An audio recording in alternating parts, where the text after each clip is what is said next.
Chen Barabi Yossi, Kiner Mitzvah Betorah Or. C'est connu comme ce drash, Ner Mitzvah Betorah Or.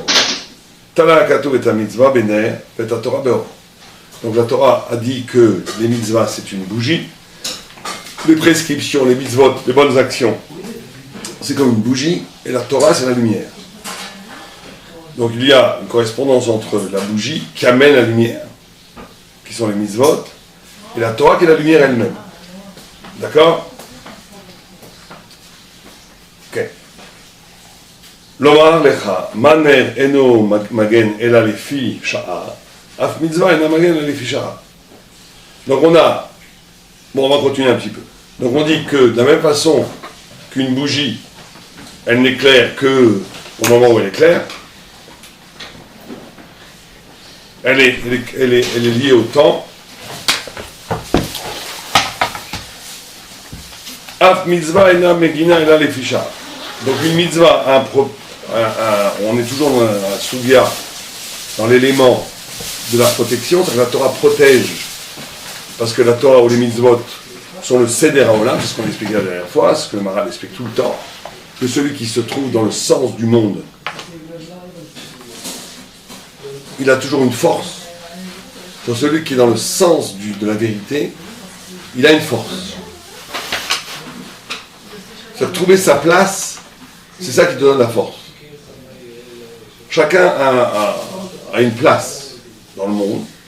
Chacun a une fonction. J'aime pas le mot fonction, on va dire chacun a un mouvement où il fait quelque chose qui correspond à l'essence de pourquoi a été créé le monde. Quand cette personne fait ce pourquoi le monde a été créé, il est dans l'essence du monde et donc il est invulnérable. Il est invulnérable. Il y en a un autre si vous voulez dire là-bas, si je pense.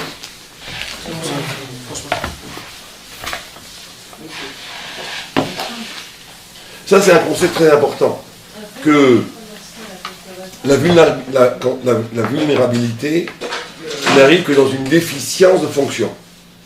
Donc quelqu'un est vulnérable, il est attaqué, il lui arrive des issourim, des malheurs, que parce qu'il s'est mis dans un endroit, on parle ici bien sûr d'un endroit métaphysique, dans un endroit au niveau du moussard, au niveau de la Torah, au niveau de ses actions, qui n'a pas de sens. C'est-à-dire que le malheur vient toujours, ici au sens, il faut le prendre au sens français de l'intelligence de la langue française, le sens d'aller vers quelque part, le sens de la vérité des choses. C'est-à-dire quelqu'un qui est dans un moment où il n'y a pas de sens, c'est à ce moment-là qu'il est vulnérable. Si quelqu'un fait une mitzvah, il est dans un moment dans son existence où il a un sens, ce moment-là, cet endroit-là, le rend invulnérable. Alors vous avez tout de suite posé des questions, comment ça se fait que des gens dans la synagogue qui priaient ont été massacrés par des marchamans, des terroristes? C'est une question. Normalement, ça ne peut pas se passer. Normalement, quand tu es dans la vraie question par rapport à l'injustice, par rapport à ce qui a pu se passer ici ou ailleurs, que quelqu'un au cœur d'une mitzvah est Isaac, c'est une très grande question. C'est pas une question du bien et du mal. La question du bien et du mal, elle est résolue très souvent. Quoiqu'elle ne peut pas être résolue si facilement, puisqu'on dit que c'est la seule chose que Moïse n'a pas compris, puisque Moïse ne comprenait pas pourquoi Tzadik Verano. Ce qui est tout à fait étonnant de ne pas comprendre ça. Parce que même nous, on comprend ça. On comprend très bien qu'il peut y avoir un Tzadik qui a fait quelques avérotes, comme la Gemara, elle le dit elle-même. Dans la Gemara Brachot, elle dit un Tzadik qui a fait quelques avérotes, il est puni dans ce monde-ci, pour avoir la totalité de la récompense dans le monde futur. Et un méchant qui a fait quelques mitzvot, qui sera récompensé dans ce monde-ci pour avoir l'enfer total après la mort. Donc, la notion de la récompense et de la punition, qui nous paraîtrait à nous injuste avec nos yeux superficiels, parce qu'on voit quelqu'un qui fait les choses, ça ne veut rien dire. Parce qu'il peut y avoir une parole de la Shonara qui a l'air de rien dans une table de Shabbat, qui amène d'immenses malheurs, même si c'est un tzaddik. Puisque la personne s'est permis à un moment donné de décrocher, donc elle va avoir son paquet ici-bas. Donc c'est comprend. Nous on comprend. Moïse je ne comprenais pas, c'est que cette question était beaucoup plus profonde que le Pshat-Pachout de comme on le comprend nous. Mais là c'est une question beaucoup plus vertigineuse, puisque on dit que celui qui fait la mitzvah, il est dans le sens du monde, au sens où vers où doit aller le monde, et dans le sens du monde, au sens de la mashma'ut, de la vérité du monde, cette position le rend invulnérable. Celui qui est dans la Torah est invulnérable. faut bien comprendre ça. C'est que quelqu'un qui est dans la vérité, il triomphe systématiquement. La Torah triomphe, tout simplement. La Torah est éternelle. Elle a pu traverser les 4 très grands empires, mais en vérité des milliers de galoutes, des milliers d'attaques, qui, si on regarde pour un historien, dans les mêmes situations des peuples ont vécu 1/1000 de ce que le peuple juif a vécu, il a été détruit. Le peuple juif est éternel, tout simplement, et la Torah est éternelle, tout simplement parce qu'elle est vraie. Ça, il faut bien comprendre ça. Le fait que la Torah est vraie, la vérité est une puissance de survie. La vérité n'est pas juste un concept. La vérité donne le triomphe. C'est pour ça que la mitzvah de Netzach, dans les 10 Sphirot, Netzach qui veut dire victoire, qui veut dire qu'à la fin c'est toujours Dieu qui l'emporte, personne ne peut contrecarrer les plans de Dieu. Quand quelqu'un est dans le plan de Dieu, il est Netzach, il est triomphe. Donc il ne peut pas être attaqué.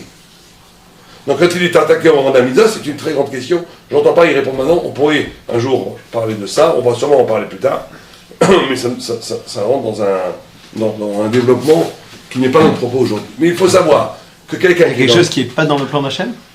Quelqu'un qui est dans le plan d'Hachem. Mais est-ce qu'il y a quelque chose qui peut ne pas être dans le plan d'Hachem? Bien sûr. Si je mange du cochon, c'est pas dans le plan d'Hachem, c'est ma liberté. Simplement, la mitzvah de Netzach le récupère au fait que que la personne qui mange du cochon va être punie, rentre dans le plan d'Hachem. Mais au moment où il mange le cochon, il va contre Hachem. Mais rien ne peut vaincre Hachem parce que le rachat aussi, on a besoin du rachat. Si tout le monde était tzaddik, on serait mal barré. Ou bien le Mashiach viendrait tout de suite, puisqu'il n'y aurait plus d'enjeu de liberté.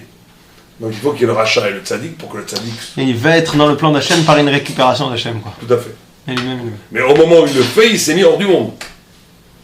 Ça, c'était une hérésie franquiste, les Châtelaïs, enfin, après, c'était de dire, puisque tout est bien, puisque tout a un sens, mais ça c'est complètement, c'est de la piquançoute, c'est de l'hérésie. À mon niveau, à moi d'humain, de juif, je dois faire ce que je dois faire, je ne dois pas me préoccuper du plan d'Hachem. Ça, des gens l'ont fait, c'est une catastrophe. Même des grands saints qui l'ont fait, puisque Cheskiaou n'a pas voulu avoir d'enfants, parce qu'il avait vu en prophétie que ses 6 enfants seraient ménachés, et le prophète est venu le voir, l'Ishaïa lui a dit ça ne marche pas comme ça, tu dois faire ce qu'on peut te faire, les plans d'Hachem, tu t'en occupes pas. Donc nous, à notre niveau, on doit faire ce qu'on doit faire. Très bien. Donc normalement, quand tu fais une mitzvah, tu es invulnérable. Puisque la vérité est invulnérable, elle est impartie du pouvoir de Netzach, qui veut dire la victoire, donc elle est dans la marche inexpugnable de la vérité, qui te rend invulnérable. Comment ça se fait que des gens en priant on peut être massacrés? C'est une grande question. Bien, en tous les cas, la mitzvah protège parce qu'elle est dans le sens du monde, et tout ce qui est dans le sens du monde est victorieux. Mais elle est liée au temps, puisque la mitzvah ne te protège qu'au moment où tu fais la mitzvah. Af mitzvah ena magina ela lefisha. Uma or magen leolam. Af Torah magina leolam. Vas-y, continue à lire, Rabbi. ואומר בהתהלכך תנחה אותך ובעולם הזה ושוכבך תשמור עליך זה מיתה והקיצות ההיא תשיחך לעולם הבא. בשל לאדם שהיה מהלך בדרך באישון לילה ואפלה ומתיירא מן הקוצים ומן הברקנים ומן הפחתים ומחיי רעה ומן הליסטים ואינו יודע באיזה דרך מהלך. נזדמנה לו אבוקה של אור ניצול מן הקוצים ומן הברקנים ומן הפחתים ועדיין מתיירא מחיי רעה ומן הליסטים. ואינו יודע באיזה דרך מהלך, כיוון שעלה עמוד השחר ניצול מחיי רעה ומן הליסטים, ועדיין אינו יודע באיזה דרך מהלך. כיוון שהגיע לפרשת דרכים, ניצול מכולם. ביאור דבר זה כי התורה היא שכלית, וכל דבר שהוא שכלי אינו נופל תחת הזמן. ולפיכך אמרו שהתורה מגינה לעולם, כמו שראוי אל דבר שאינו תחת הזמן אשר אין לו שינוי. אבל המצווה מגינה לזמן. מפני שהיא על ידי מעשה הגוף, כמו שהתבהר. והגוף יש לו התלות ושייכות לזמן. לפיכך, אין המצווה מגינה כמו כל דבר שהוא גשמי, שהוא נופל תחת הזמן ויש לו הפסק. Oh, donc là, il dit toute l'idée. Il dit que ce qui amène le malheur, ce qui amène le manque, ce qui amène le mal, ce qui amène le hések, le dommage, c'est le fait de rentrer dans un processus du temps. Pourquoi? Donc la Torah, la mitzvah ne peut pas te protéger complètement. Elle te protège que dans le moment où elle est exécutée, mais elle n'est pas un arrachement au temps. Pourquoi? Parce que le temps, et c'est ça l'absurde, la notion d'absurde, c'est que, de yush, l'absurde, il faut prendre le yush en hébreu, c'est que quand tu es dans le temps, tu es dépendant de facteurs qui ne sont pas ta propre intimité existentielle. Quand tu es dans le temps, tu es dans le rouage énorme de la matière. Or, dans le rouage énorme de la matière, il peut se passer que tu reçois qu'il y ait des logiques qui ne correspondent pas à toi. En d'autres termes, il y a une chose un peu bête pour qu'on comprenne. On pourrait imaginer que si un très méchant doit mourir et que son heure est arrivée et qu'on soit sur un bateau avec lui, Dieu va faire couler le bateau, et dans ce cas-là, qu'est-ce qui va se passer avec les gens qui ne doivent pas mourir? Tu pourrais peut-être mourir à cause du fait que le bateau doit couler. Ça veut dire que dès que tu es dans le temps, le moment que tu vis est un moment qui est dépendant de millions de facteurs qui échappent à ta propre destinée. Donc la Hashgacha pratique, qui te récupère, qui fait que la personne a un destin plus fort que le monde, plus fort que la logique du monde, c'est que la Torah. Pourquoi? Parce que comme la Torah, elle est intellectuelle, sikhlit, elle est au-delà du temps, elle n'a pas de chinouille, elle est dans l'essence de la vérité, qui ne bouge pas. Donc tu lis ton existence à un niveau de vérité qui n'est pas dépendant du chaos de la matière. En d'autres termes. Et là, peut-être, on va peut-être comprendre un petit peu pourquoi il y a des gens qui meurent en prière, des fois. On n'est pas là pour expliquer ça, mais on peut un peu mieux comprendre. Pourquoi que la Torah et pas la mitzvah? Parce que la mitzvah, c'est un acte. L'acte, c'est effectivement une lumière divine, puisque dans la mitzvah, dans l'acte de la mitzvah, tu vas dans le sens du monde et tu écoutes la prescription de Dieu. Donc tu es dans quelque chose de Dieu. Mais comme tu le fais avec ton corps, la mitzvah, tu la fais avec ton corps. Donc tu rentres dans une logique qui est liée au temps, puisque le mouvement est lié au temps. Dès que tu rentres dans le temps est quelque chose qui est lié à d'autres temps. Donc tu es dans la multiplicité de la matière qui fait que tu peux être affecté par d'autres éléments qui n'ont aucun rapport avec ton intensité spirituelle intérieure. Ouais, mais quand je suis en train d'étudier aussi, je suis en train d'obligatoirement avoir un rapport aussi avec la matière, avec mon gouffre. Parce que finalement, c'est mon cerveau. Elle est avec ton cerveau, pas avec le gouffre. Tu peux étudier sans bouger. Elle n'est pas liée au temps. Tu touches à des concepts qui sont éternels. Quand tu étudies Rashi, la préoccupation de Rashi et la tienne, c'est la même. À 1000 ans d'écart. Quand tu étudies Rabbi Akiva, ce que dit Rabbi Akiva, t'es clair, à 2000 ans d'écart. Quand tu lis le Torah Shebirtav, tu dis ce que dit Moïse à 3000 ans d'écart, etc., etc. C'est-à-dire que la Torah, elle a cette capacité de t'introduire, toi, ton gavra, ta personne, dans une dimension de l'être qui n'est pas liée au temps. Mais pourtant la bougie, c'est le support de la lumière. Ça veut dire sans bougie, il n'y a pas de lumière. Oui, sans bougie, il n'y a pas de lumière, mais la lumière en soi existe. C'est la lumière en soi. La bougie n'est qu'un chap, n'est qu'une façon d'accaparer cette lumière. Donc, attention, le machal, il est que la lumière en soi est quelque chose, et la Paris. Vous savez que c'est pour ça que la lumière, c'est quelque chose d'extraordinaire, même dans la physique. Puisque la lumière, c'est quelque chose qui est en même temps physique, c'est des photons, mais qui n'ont pas de masse, pratiquement, je crois. En tous les cas, qui sont à la limite du spirituel et de la matière. Quelque chose qui est... Même les scientifiques n'ont pas encore compris comment ça marche tout à fait. Puisque, à la vitesse de la lumière, il n'y a plus de matière, normalement. Donc il n'y a plus de matière. Mais en même temps, c'est quelque chose de couché, puisque la lumière, c'est ce qui permet de voir tout. Ce qui fait apparaître le monde. Les années-lumière. C'est la lumière. C'est ce qui fait apparaître le monde. Mais ce qui nous intéresse ici, c'est l'idée que pour nous, on peut vivre une vie, même spirituelle, même liée à la Torah, mais dans la destinée, mais dans l'intensité spirituelle, est liée au temps, au Zman. Alors c'est ça le yesod de Zrizout, le Maral le dit ailleurs, dans le trou de Zrizout, je pense qu'il dit aussi dans les Kivot Olam de Zrizout, je crois, qui dit que la zrizout, c'est pas un mouvement rapide du corps.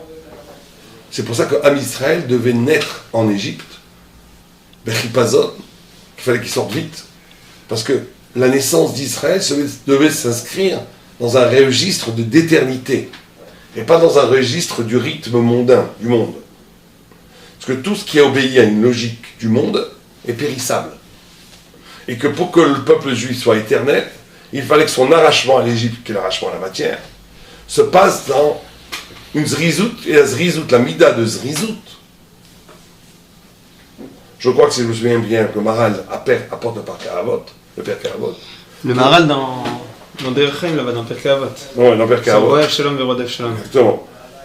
Et aussi dans votre Hachem, dans Yitzhak Mitzrayim. Mais c'est caché encore. Attends, ce qu'il veut dire là-bas, il dit comme ça. Il dit que des animaux, on peut apprendre toutes sortes de midot. On peut apprendre du chat, la sniout. Le chat, il est pudique. On peut apprendre de la fourmi, la melout. Mais on n'a jamais, dans le Pirkei Avot, il n'y a pas écrit qu'un animal les arise. Pourtant, dans la République, la mer les arise. Mais le Pirkei Avot, il ne dit pas ça. Pourquoi? Parce que la zrizout, ce n'est pas une noix rapide du corps. Ce n'est pas un mouvement rapide du corps. La zrizout, le zèle, le vrai zèle, c'est la capacité de se connecter, de faire un bond ontologique, un bond qui t'arrache d'une façon d'exister qui est structurée par le temps.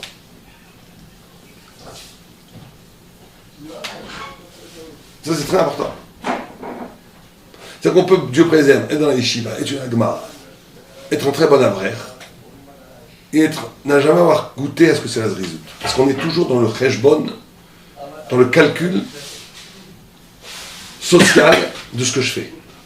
Donc on est dans le temps. Alors que la zrizout, c'est un mouvement d'arrachement à la logique mondaine, qui amène un phénomène extraordinaire, que moi je nommerais, qui s'appellerait peut-être le dédoublement. Le fait que tu peux vivre un instant, qui est en même temps un instant et qui est en même temps une éternité. Ça s'appelle le et. Maral dit que c'est le moment dont il y a plusieurs appellations pour le temps. Il y a le zman, il y a invitation, c'est aussi dans le zman, c'est déjà un remez. Le zman, je crois que c'est la seule langue au monde où l'étymologie du vocable temps, zman, est liée à l'invitation. C'est pas le time, mais le temps. Le zman, c'est une invitation à un dépassement. Chaque instant t'invite à le dépasser, t'invite à toucher à quelque chose qui excède le moment. Et donc ici on touche à quelque chose de fondamental, d'essentiel, de critique. C'est comment vivre le temps. Est-ce que je suis victime du temps qui passe, au sens où j'accepte le psychisme, les idées, le conditionnement intellectuel, émotionnel, sentimental, physique, de ce que le temps autour de moi m'ordonne de penser, de faire, de parler? Ou est-ce que dans chaque instant, j'essaie de cueillir le sentiment d'une révélation de l'éternité? Ça veut dire que tu as, on va dire ça comme ça, je crois que c'est le Rav Wolbe qui amène, je ne sais plus quel grand Rav qui avait donné ce machal. C'est comme si tu avais une immense fresque qui est cachée. Et tu as, vous savez comme les jeux d'enfants, quelque chose qui le cache, et ce qui cache peut être tourné, et il y a une fenêtre. Donc tu tournes la fenêtre une fois, tu vois quelque chose, deux fois, tu vois une autre chose, trois fois, tu vois une troisième chose, c'est le temps. Donc tu vois les choses qui passent, une après l'autre. Donc il y a une logique qui est développée par ça. Tu vois le 1, 2, 3, 4, 5, 6. Tu vois. Dans cette logique, elle va te donner une illusion d'intelligence. Le temps est pourtant l'intelligence. Tu vas comprendre le sens de l'histoire, le sens de ce que tu veux. Mais dès que tu comprends que ce temps que tu vois, que le temps mondain, n'est que la révélation sporadique l'un après l'autre d'une réalité intangible qui est derrière le temps, alors tu as l'illumination de voir toute la total picture. Un instant, le chacham Par exemple, je te donne un exemple. Il y a derrière, je vous dis n'importe quoi, mais juste pour que vous compreniez. Il y a derrière, il y a une image d'un lion. D'accord? Alors on va voir tout, on va avoir une dent. C'est-à-dire, on est chez un dentiste. Après, schlac, on va avoir un poil, je suis chez un coiffeur. Après, on va faire toute une logique, mais qui n'est pas la vérité. Alors que quelqu'un qui aura l'intelligence de comprendre à partir du moment que ce moment n'est qu'une infime révélation d'une totalité éternelle, à ce moment-là, il va lier le moment à l'éternité, ce qu'on appelle être. Et là, il a dépassé le temps.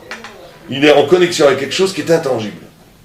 À ce moment-là, il est dans une logique, plutôt, ce n'est pas une logique, il est dans une conscience, dans une perception de la vérité qui le rend complètement libre par rapport à l'aléatoire du temps.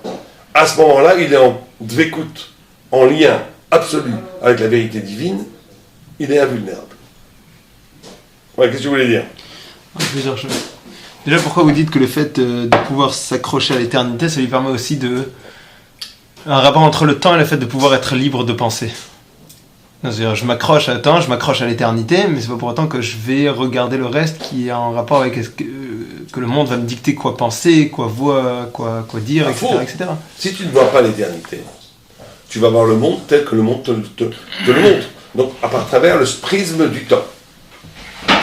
Pourquoi? Parce que tout ce que le monde pense et dit, etc., ça traverse le prisme du temps. Quand te dit, je ne sais pas ce que tu veux dire par là.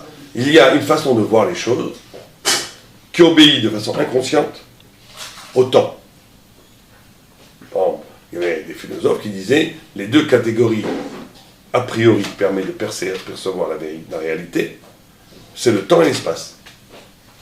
Donc si tu n'avais pas le concept de temps ni le concept d'espace, tu ne pourrais rien envisager, tu ne pourrais rien percevoir. C'est parce que tu as déjà en toi des catégories a priori de temps et d'espace que tu peux appréhender tout le monde à partir du temps et de l'espace. Ce que dit Emmanuel Kant, quand il dit ça, je le cite parce que le Gaon de Vilna l'a cité, et le Malvin l'a cité, donc je peux le citer aussi, mais c'est complètement faux. En fait, c'est ça. Là, on a un point extraordinaire de différence entre philosophie et vérité de la révélation. Comme ce point-là. Quand Kant dit ça, que la vérité, que la réalité, plutôt, n'est perceptible qu'à travers les catégories a priori du temps et de l'espace, il a raison. Mais il a raison à niveau animal. Il a raison à niveau, si tu prends les choses telles qu'elles sont, l'évidence de l'apparition des phénomènes telles qu'elles sont. Sans complètement vidés de leur arrière-plan métaphysique. Il a raison. Mais c'est une illusion totale. Parce que toute réalité est un dévoilement. Un dévoilement de quoi? C'est là qu'on arrive à une vraie question métaphysique. Si le monde n'a pas de sens en soi, le monde existe, c'est tout.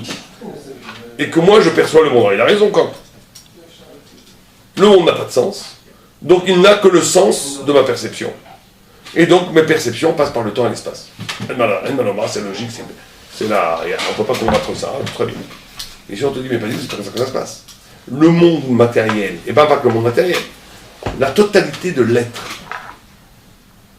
n'est qu'une figure de la volonté de Dieu.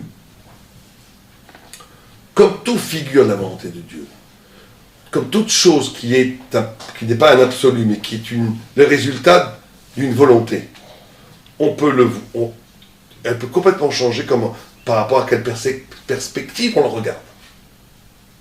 Donc si on le regarde comme ça d'emblée, dans son conditionnement du temps et de l'espace, alors on va tomber dans l'illusion d'une logique qui est dictée par le temps et l'espace. On est, dans ce cas-là, complètement aléatoire au monde. On est dans le monde. Donc, si on a un bon mazal, ça va bien se passer. Si on a un mauvais mazal, on va recevoir 3 briques sur la tête.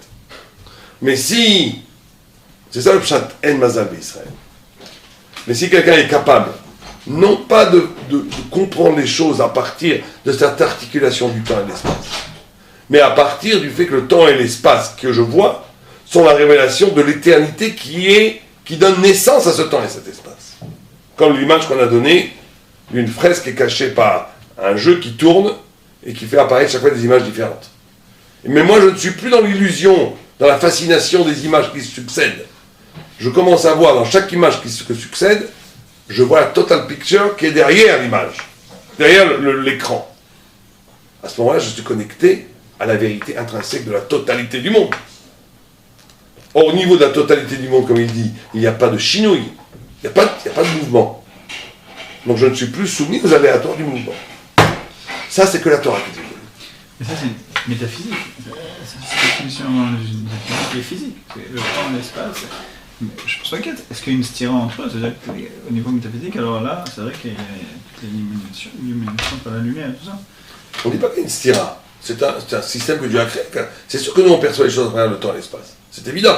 Mais de réduire le monde aux catégories de perception du monde, c'est ça l'erreur des philosophes. Le monde physique. Le monde, ouais. Non, mais le monde physique, chez nous, il n'y a pas de différence.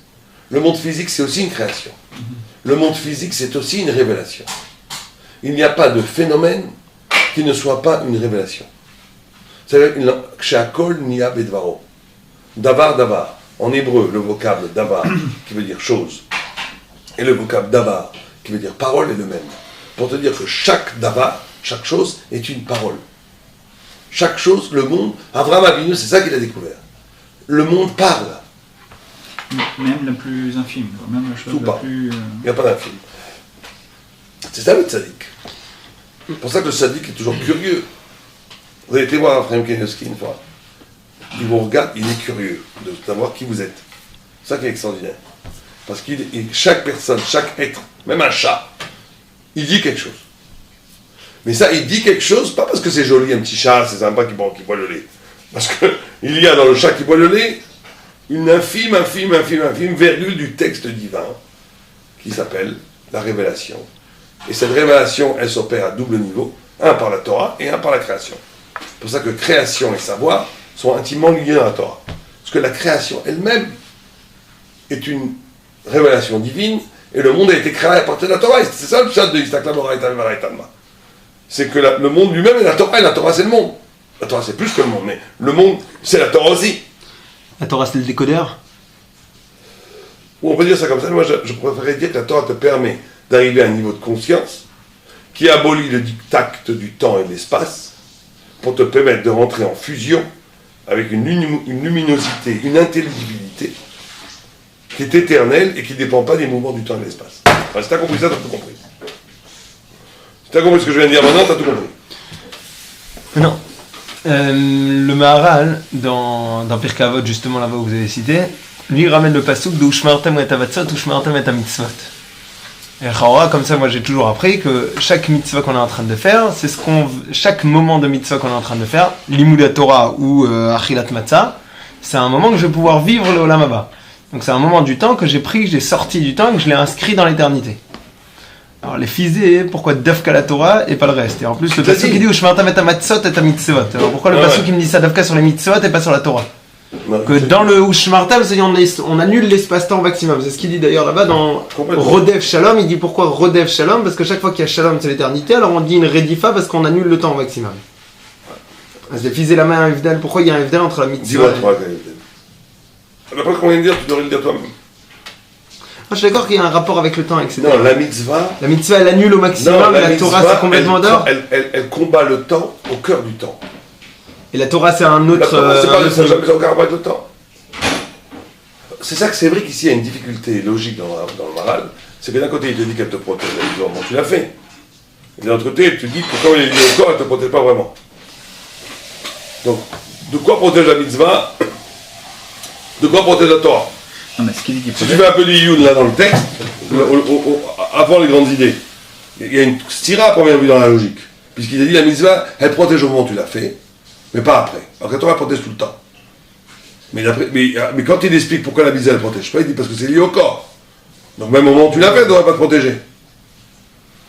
La Torah, elle se bat, la mitzvah, elle se bat dans ce monde-ci, dans l'espace-temps. Alors que la Torah, elle. Non, mais on n'a pas répondu au problème pourquoi tu n'es pas vulnérable au moment où tu fais la mitzvah. Alors je pense, ça c'est une interprétation, vous pouvez ne pas être d'accord, parce que je n'ai pas trouvé, je vous rappelle quand je sais que j'avais donné ça comme explication. Je ne suis pas à 100% sûr que ça soit vrai, mais je pense que quand tu regardes bien le Midrash, on dit que au début, la ner, elle te protège les kotsim. Des choses, mais elle ne te protège pas des grandes choses. des listim. Ça veut dire que la mitzvah va te protéger dans les 4 arpents, dans les 4 amot de ta mitzvah. Mais elle va pas te protéger des malheurs qui vont arriver de loin, comme le listim ou comme les chayot raot. Ouais, il écrit Mityarim, un costume. Oui, il le dit, regarde ce qu'il dit. Il te dit, regarde, au début, Machal et Machal. C'est pas lui, c'est pas le Maral qui dit ça, c'est le Midrash. C'est la Gemara. Où est-ce que la Gemara dit où est-ce que c'est Machal, les mains d'avoir domé, il faut se slicha. Oh, Machal, les Adam, Shayam ala Vadela. Bishun ala Ve'apela. Ou Mityarim, il a koti, il a peur des cotis, elles sont tout proches de lui, c'est-à-dire des épines. Ou min a Brakanim, je ne sais pas ce que c'est encore des épines, des chardons, je crois. Oumin a Pachatim. Bon, tout ça, c'est des trucs qui sont des trous. Oumin Chayara, Oumin Alistim. Ben Yodea, Ben Ezedea. Il lui manque tout. Il lui arrive une avouka. Shel Or, Nitzal, Minakotsit. Oumin Abrak, les dangers immédiats, ils sont Nitzal. Mais il n'est pas protégé du voleur et des mauvaises bêtes.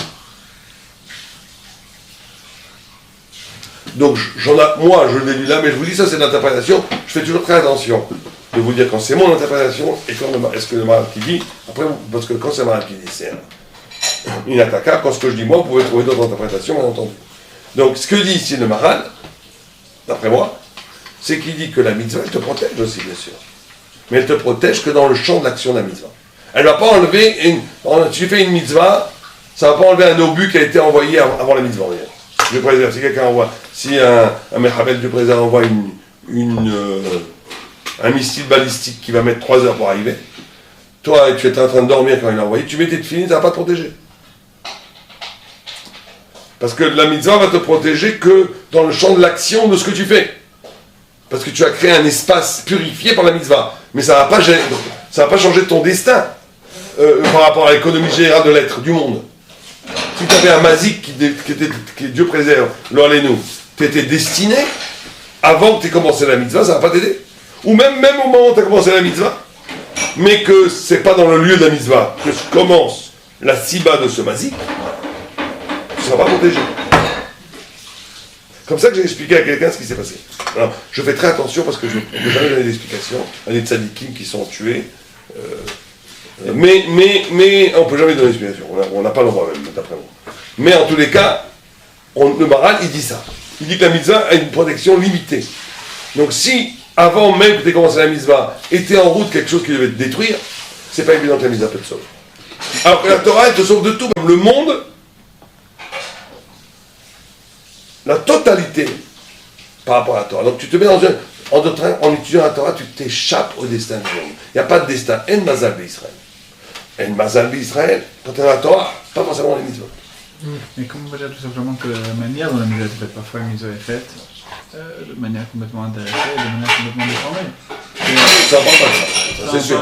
Quand c'est fait par les Shamaïm, le Messiah Tchécha, ça c'est même la Torah. Le Messiah Tchécha dit tous ceux qui étudient la Torah pour avoir du kavod, ce qui est très compliqué parce que la première chose de la Gemara, c'est pas comme ça. Et pour avoir de l'argent ou du kavod, il aurait mieux valu qu'ils ne soient pas créés. Comme ça dit le Messiah Tchécha, il aurait mieux valu qu'ils ne soient pas créés. On est quand même mal barré.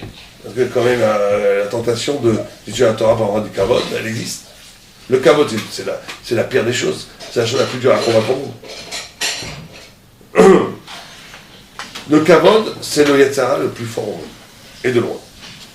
Parce que j'ai vu beaucoup de gens qui sont arrivés à domestiquer l'appétit de la chair, le Yetzara des femmes, même de l'argent. Mais le kavod, c'est terrible. Le kavod, même dans les gens qui attendent toute la journée, je dis même et encore, c'est intéressant. Et c'est comme ça, on est comme ça, on est constitué comme ça. Il n'y a jamais de mitzvah qui est faite complètement à 100%, il y a toujours, quand un homme fait une mitzvah, ça peut pas protéger, ça protège peut-être selon le niveau de l'homme, non? Là, vous mettez au niveau du niveau de la Kabbala. Lui, il parle en absolu. Il dit, même si tu fais une mitzvah absolument désintéressée, elle va te protéger de façon limitée. Alors que si tu tues la Torah de façon absolument désintéressée, elle va te protéger totalement. Tu es invulnérable. Absolument invulnérable. Au moment où j'étudie ou pas? Bah, non, ta Torah, elle te protège. Toujours. La Torah que tu as étudiée, c'est ta force. C'est une force qui est inexpugnable. qui est plus fort que tout. Mais il a raison. Yesh Torah, Yesh Torah, Yesh Mitzvah, Yesh Mitzvah. Là, on parle en absolu. Alors, dès que tu as une Torah qui est un peu intéressée et tout, alors si elle est intéressée pour le cadre et tout, elle ne vaut pas grand-chose. Mais comme on avait dit quelqu'un, aujourd'hui les gens ne sont pas noirs ou blancs, ils sont gris. Tout le monde est mélangé. Jamais quelqu'un, c'est quand même rare quelqu'un qui fait que pour le kavod. C'est très rare. Et c'est très rare quelqu'un qui fait pas du tout pour le kavod. La plupart des gens ils font pour la mitzvah, ils veulent écouter Dieu, ils essayent ce truc, mais quand même, quand ils sont contents, quand leurs copains ne kavodent pas eux, ils sont pas contents. C'est comme ça.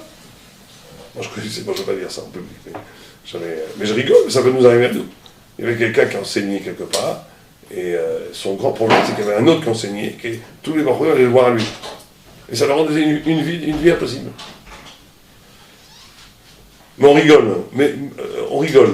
Moi je rigolais de ça, jusqu'à que je suis devenu, que j'ai enseigné moi-même, et j'ai vu que ça peut arriver.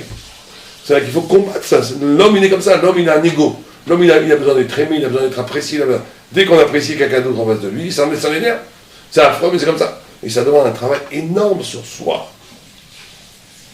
Le détachement de l'ego, pour arriver à un moment donné où tu es content. Comme il y avait un très joli son nom, Al-Tzadik En-Kabaou, qui avait un gmar pour aider les Bachourim et tout. Et il avait de l'argent, et donc c'était un pouvoir, puisque tout le monde venait le voir et tout. Et il a vu qu'un autre Pagitchio, pourtant qui était inférieur à lui, était inférieur dans l'hierarchie de la yeshiva. Les Bachourim étaient plus mis de cachet.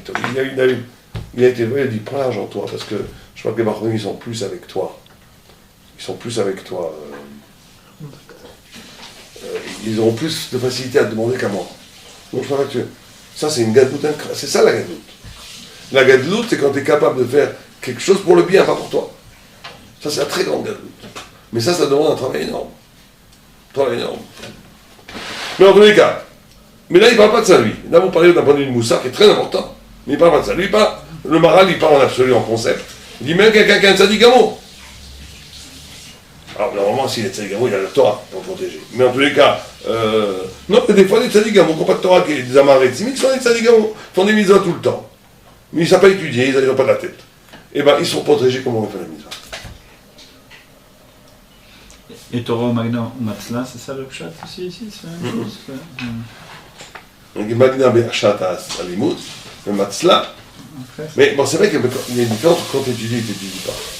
Parce que quand tu n'étudies pas, il y a une protection, mais elle n'est pas totale. On voit que David Améler, l'ange de la mort, a craqué un arbre pour le tuer. Donc, on voit qu'il y a une différence quand tu étudies et tu n'étudies pas. Donc, continuons. Il y en a qui ont été tués dans leur limoud aussi. On en a d'ailleurs tout dit. Hein? Niveau. Ou bien il y a aussi des moments donnés où c'est une zéra qui nous est comme Rabbi Akiva, comme Eliezer qui a été tué au milieu de Kidouche.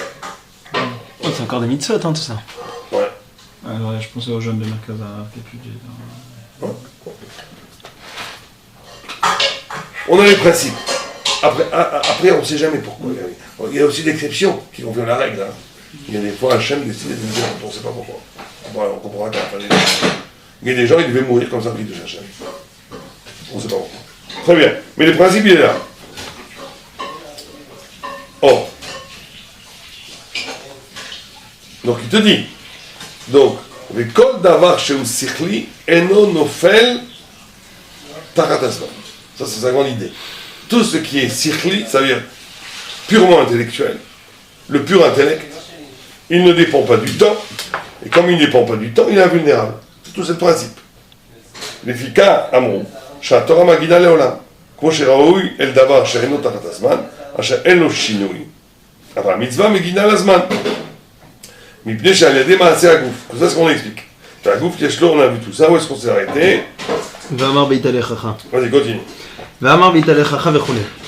כבר אמרנו כי התורה שהיא סדר העולם ודבר שהוא סדר ושמירה ושומר אותו מן ההפסד. ולכך, אמר שאם יהיה עוסק בתורה ידע שיהיה נשמר מן ההפסד כמו שהתורה סדר וקיום הכל. ולכך אמר בהתהלכך תנחה אותך, רוצה לומר, כי בעולם הזה נקרא האדם הולך שאין האדם בעל הנחה כלל. ואפשר שיעשה דבר עד שיבוא לידי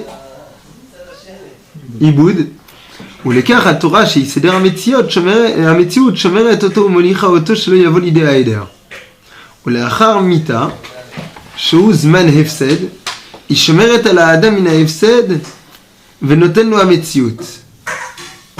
ולעולם הבא שיחזור האדם לחיים, היא נותנת לאדם החיים, שנאמר והקיצותה היא תשיחך, שהיא נותנת לאדם השיחה שהוא הדיבור.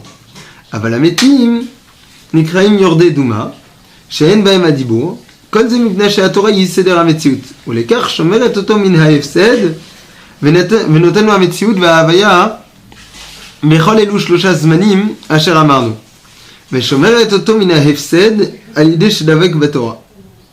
Donc, là, il continue dans la même idée, hein, que d'abord il dit qu'un homme, comme essence de l'homme, ne peut pas s'arrêter. Un homme ne peut jamais s'arrêter. Un homme est toujours, quelqu'un qui s'est arrêté est un homme mort. Un homme il doit toujours être en projet d'études, en projet de réalisation de ses midotes, et en projet d'aider Am Israël. Un homme ne vit que quand il touche à au moins une de ces 3 dimensions. Et bien sûr, les 3 dimensions en même temps. Un homme doit toujours avoir un projet d'étude, conquérir le savoir Torah. Et s'il a renoncé au savoir, il a renoncé à sa dignité humaine, enfin de juif. Parce que le juif est un connaisseur de Dieu. Donc dès que tu abandonnes l'idée d'apprendre la Torah, tu t'es enterré vivant. Un juif est un projet en exécution.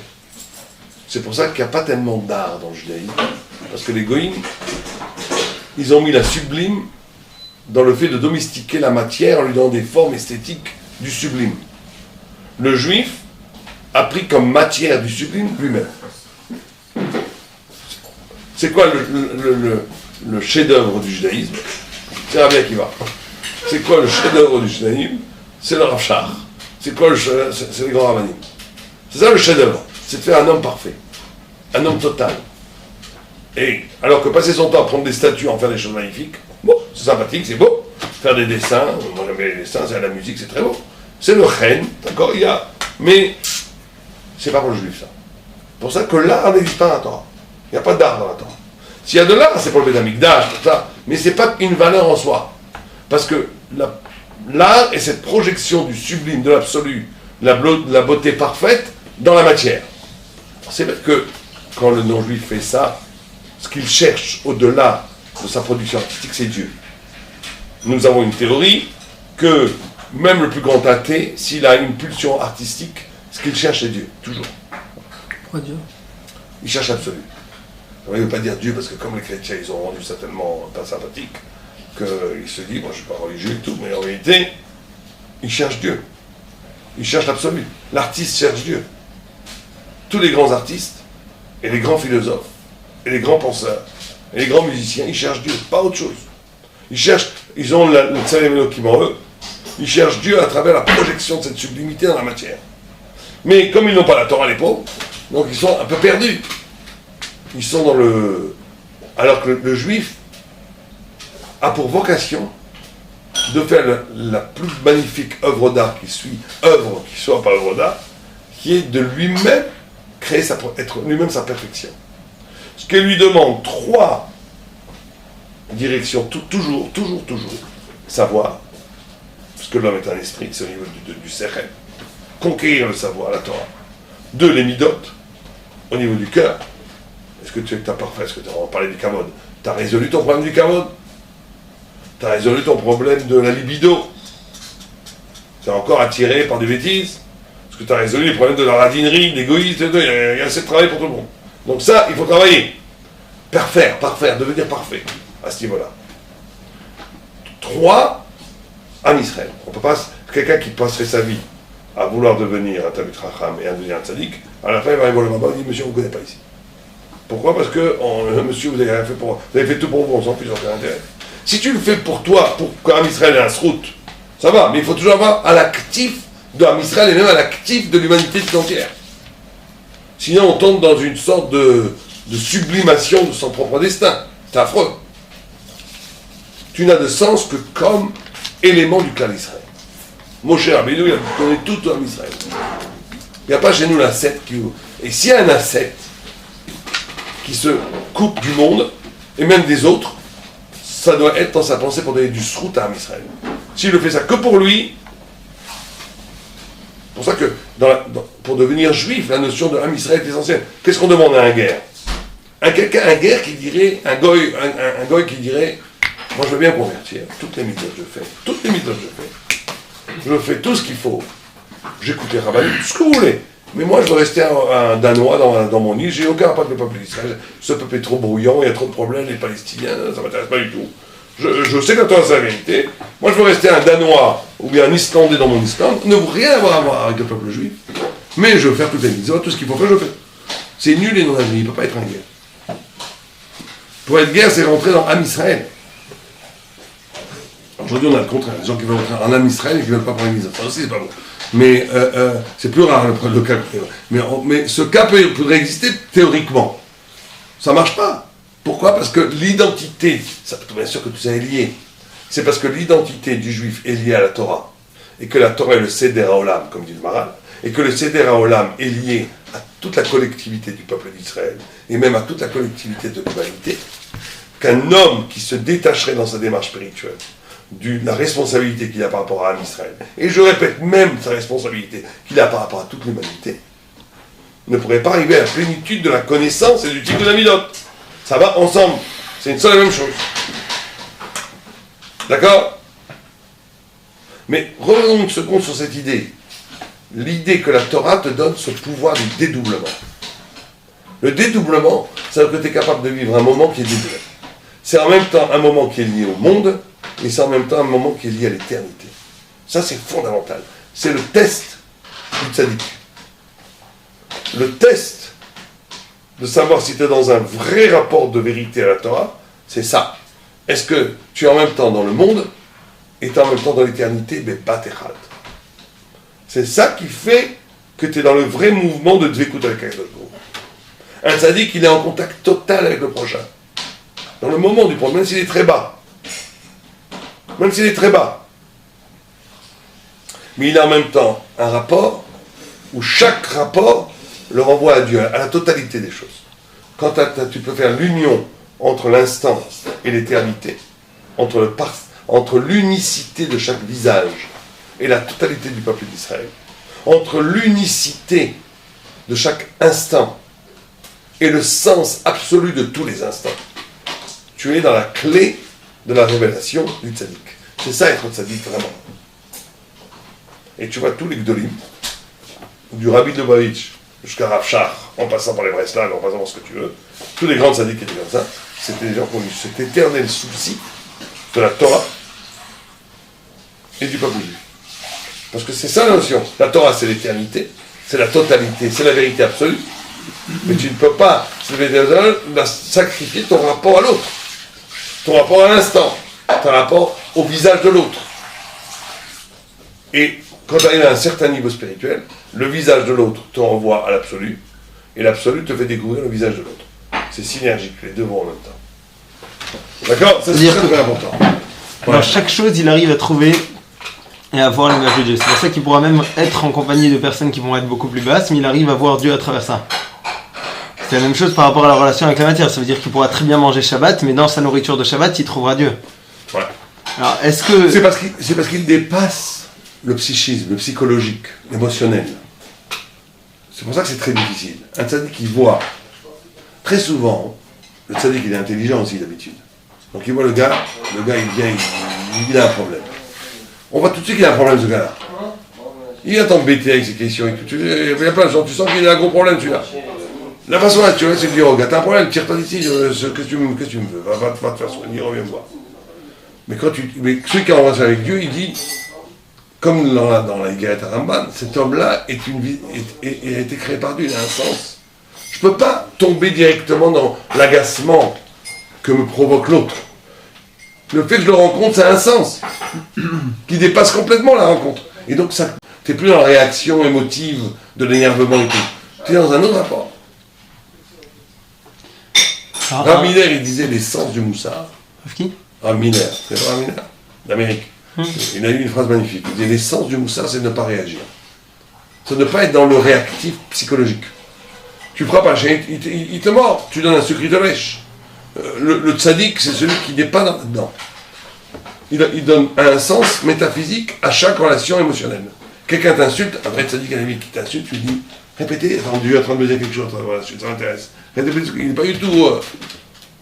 Il transforme le moment en travail, en travail sur lui-même. Il n'est pas dans le feu de la passion.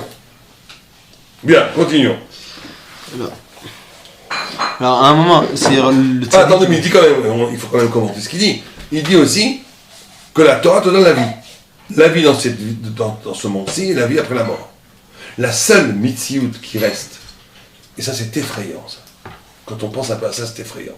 La seule mitziout qui reste après la mort, c'est ta Torah. C'est tout. Quand quelqu'un meurt, le Olam Haba, comme on se figure, n'existe pas. Si on voit que l'Olam Haba c'est un joli monde avec des papillons et des oiseaux, on n'est païen. Le Olam Haba, le Maharal le dit très souvent, c'est tes bonnes midot, ta Torah, ce qu'on vient de dire, les trois éléments, et ton srout par rapport à Israël, qui sont des choses ici abstraites. Ici, qu'est-ce que tu vois? L'argent, le pouvoir, les maisons, je sais pas, tu vois la matière, ça qui existe. Tes bonnes midot, ta Torah, c'est abstrait. C'est abstrait. Tu ne les vois pas vraiment. Quand tu meurs, tout ça, c'est ça le Olam Hafouch Haïti. Tout se renverse. Tout ça, c'est abstrait.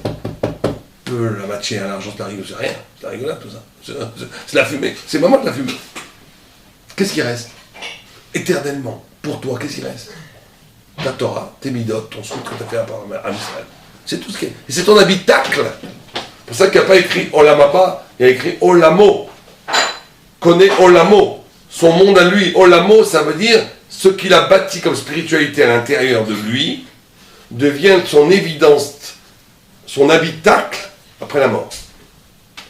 Contrairement, Dieu préserve le rachat, qui est toute radinerie, méchanceté, jalousie, énervement. Toute cette intériorité qui ne se voit pas. En apparence, il y a une voiture, il y a une maison, il y a des femmes, des enfants, tout va bien. Il meurt et c'est ça le Guéhinom. Ce qui était de l'intériorité devient son lieu d'habitacle. C'est l'enfer. C'est bien plus brûlant que le feu. Où sont les mitzvot là-dedans? Les mitzvot, elles sont où? Les mitzvot ne te donnent aucun droit au Olam Haba.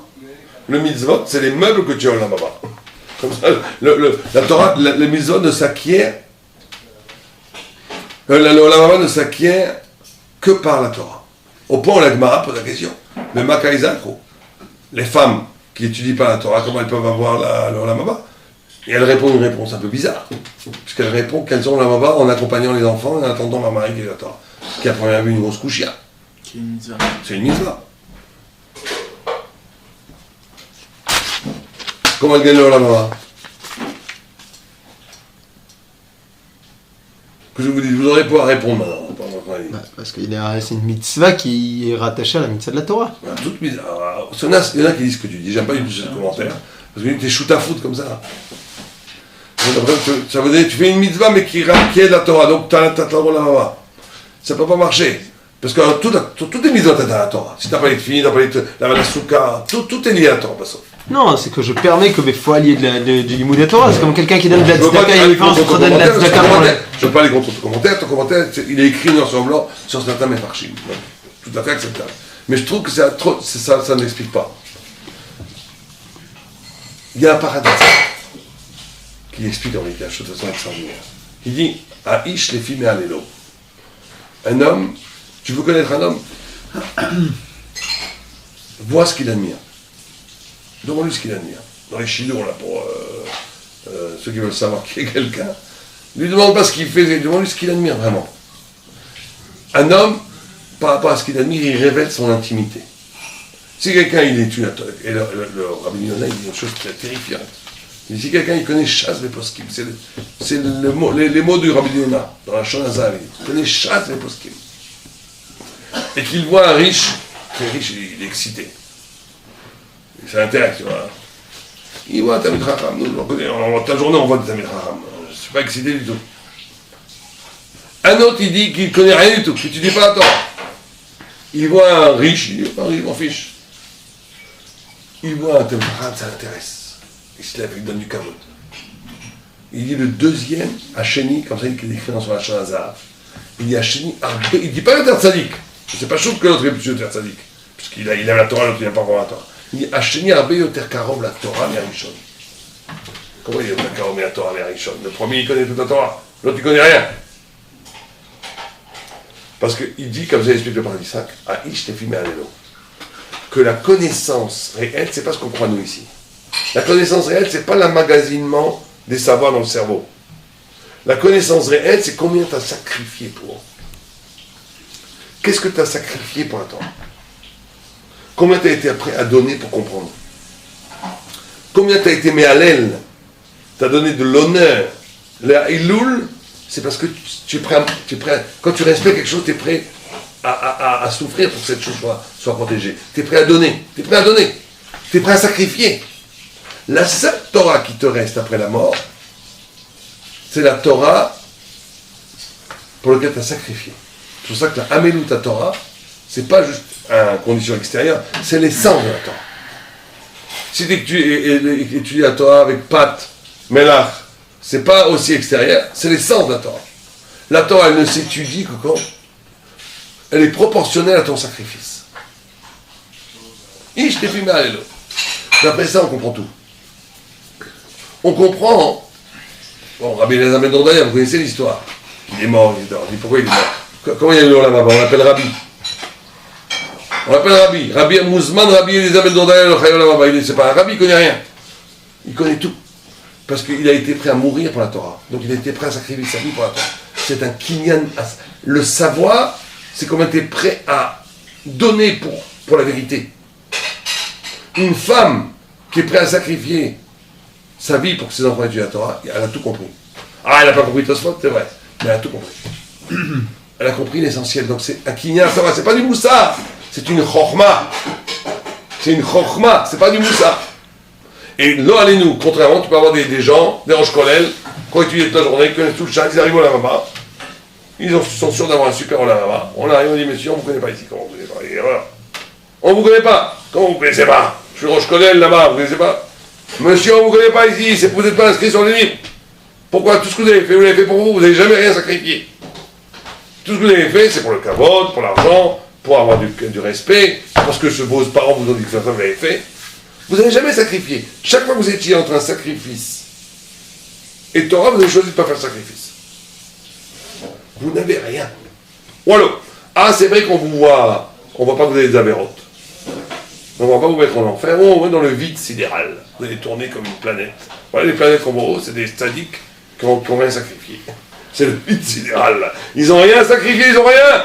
Mais ils n'ont pas non plus le guide, ils n'ont pas fait d'avérotes. Quand tu lis ces textes, c'est terrifiant. Parce qu'en réalité, ce qui te reste après la mort, est sacrifié.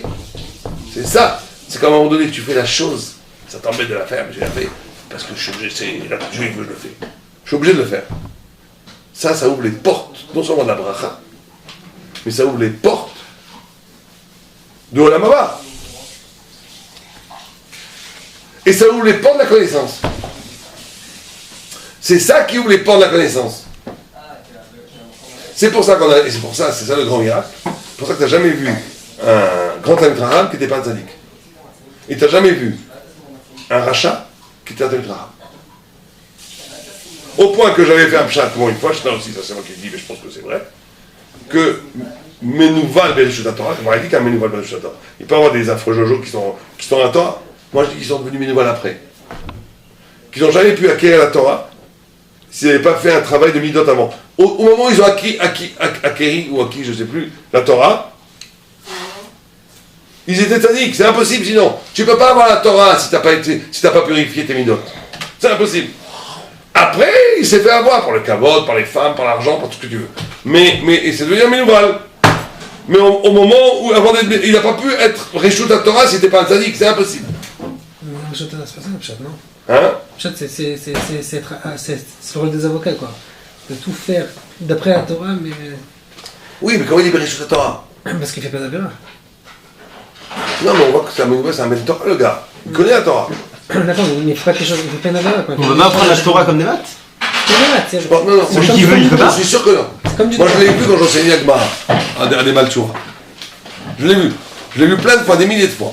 Où je voyais des gens qui avaient des problèmes de midot, ils savaient bloquer pour comprendre. Et je le vois aujourd'hui dans le collège, je le vois partout.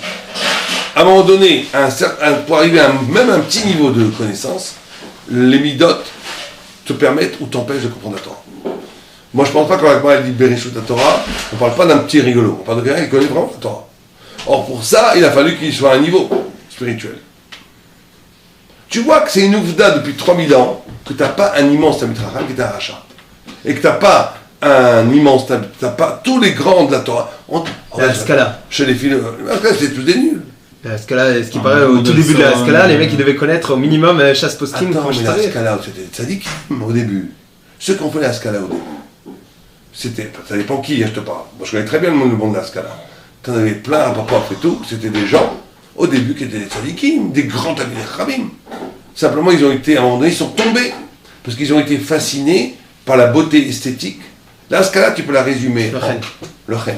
Ils ont dit, nous, on est dans le ghetto, on est mal habillés, on pue, on ne sait pas parler. Le yiddish, c'est pas de la langue. Regarde l'allemand, c'est beaucoup plus classe. Les goyim sont mieux. Pourquoi est-ce qu'on ne rentrerait pas chez nous aussi ça? Et c'est pas forcément condamnable, d'ailleurs. La Scala, on est tous les fils de la Scala, il ne faut pas dire ça trop en public, on va me prendre pour un Dieu préserve pour la prochaine. Mais on a tous, il y a une contre-réforme, c'est vrai, qui s'est nourrie de la réforme. Le fait qu'on est revenu à l'hébreu, à savoir bien parler, le fait qu'on sait maintenant qu'il y a eu toutes sortes de conférenciers qui sont là pour parler et tout, c'est une réaction. Parce qu'à un moment donné, la Scala a fait un constat d'un judaïsme cabossé, talmudique, mais qui était complètement à côté de la plaque au niveau de la grammaire, au niveau de la poésie, et il voulait renouer avec le judaïsme andalou. Ce qui n'était pas forcément condamnable au début. C'était même louable, puisqu'il essayait de ramener une lumière judaïque qui était perdue, qui était l'intérêt pour les concepts philosophiques des Rishonim Sfarad, andalou, pour la poésie, pour la maîtrise parfaite de l'hébreu, pour une langue construite bien grammaticalement. Le yiddish est une catastrophe grammaticale. Mais ce qu'ils n'ont pas vu, là où ils sont trompés de façon terrible, les mesquines, ils ont fait 2 erreurs. Ils n'ont pas vu la beauté dans le cabossage. Le yiddish est une langue merveilleuse. Ah, c'est vrai que c'est une langue merveilleuse qui est cabossée. On s'en fiche. Parce qu'elle a une beauté à elle. Une beauté comme le tombe. Vous avez vu les tombes à Prague? Le cimetière de Prague, vous l'avez vu? Et c'est pas du tout un cimetière allemand, rectiligne, où il y a des tombes sur des tombes, il y a 7 tombes sur l'une. Mais c'est magnifique. Il y a quelque chose de beau dans le balagan judaïque. Et surtout, la grande erreur qu'ils ont faite, c'est de voir pactiser avec la société goy. Sur les 7 enfants de Mendelssohn, il y en a 6 qui sont convertis au christianisme. Au protestantisme, c'est pareil. Pourquoi? Parce qu'à un moment donné, le judaïsme, il ne peut pas être entré dans l'histoire du monde. Tant que le Mashiach n'est pas là, on doit être dans les ghettos, dans les yeshivot, parce que dès que tu pactises avec le monde, il te massacre. Après, les sionistes religieux, ils ont voulu pactiser avec le monde, mais ils se sont fait massacrer. Et bien, ça. À un moment donné, pour que la vérité de la Torah, elle reste. Non, mais Hirsch. Rabbi Hirsch, je te dis, c'est la contre-réforme. C'est la contre. C'est nous. Nous-mêmes, comment je vous parle maintenant. Je ne voudrais jamais parler comme je vous parle maintenant. Je ne veux pas trop dire ça je vais pouvoir mettre des cassettes sur Internet, mais je ne pourrais pas vous parler. Et d'autres rabbinim en France, que je nommerai pas, dont certains sont proches de la famille des gens qui sont ici, ne sont capables de parler que comme ils parlent, que parce qu'ils sont nourris d'un savoir qui n'est pas simplement talmudique. Il faut dire les choses, il faut dire la vérité à un moment donné. Donc ça veut dire, mais c'est très bien, c'est une immense mitzvah. Il faut le faire. Et d'avoir peur de ça, c'est complètement idiot. Il faut le faire, mais il faut toujours la théorie des cercles. Comme on avait déjà expliqué ça, Jean Maral. C'est-à-dire que la Torah est le centre de tout. La Torah, c'est que pour la Torah qui fait tout ça. Et pourquoi pas utiliser la Chorma, pourquoi pas utiliser... Mais ça, c'est très bien. Mais ça, c'est venu parce qu'on a eu à un moment donné un besoin de répondre aux apikosim. Et on ne pouvait pas leur répondre avec un Tosfot. Il fallait bien leur répondre avec une langue qui dépassait en intelligence et en brillance de ce qu'il voulait dire. C'est ça le propos. Et tous les professeurs de Talmud qui sont à l'université, qui sont Mechalim, Shabbat, et qui connaissent la Torah. Ils connaissent Chrétiens, Ils ne Je connaissent crois pas pas. qu'ils connaissent. Ils ne connaissent rien. Shaul Lieberman, vous avez entendu Je ne parler? connais pas. Mais moi, j'ai parlé avec 2-3 personnes, ils ne savent même pas leur un Tosot bien. C'est de la rigolade. C'est vraiment des Amaritzim Gourim. Ils savent lire, te faire 3 catégories universitaires, mais mets-les devant une vraie kouchia, plus personne. Plus personne. Maintenant, les seules personnes qui pourraient être un jour intéressées, c'est les gens qui ont l'ordre en yeshiva, qui sont bien à un certain niveau, et à un moment donné de la liberté, tu peux tomber. Ça, Shalom Viresh.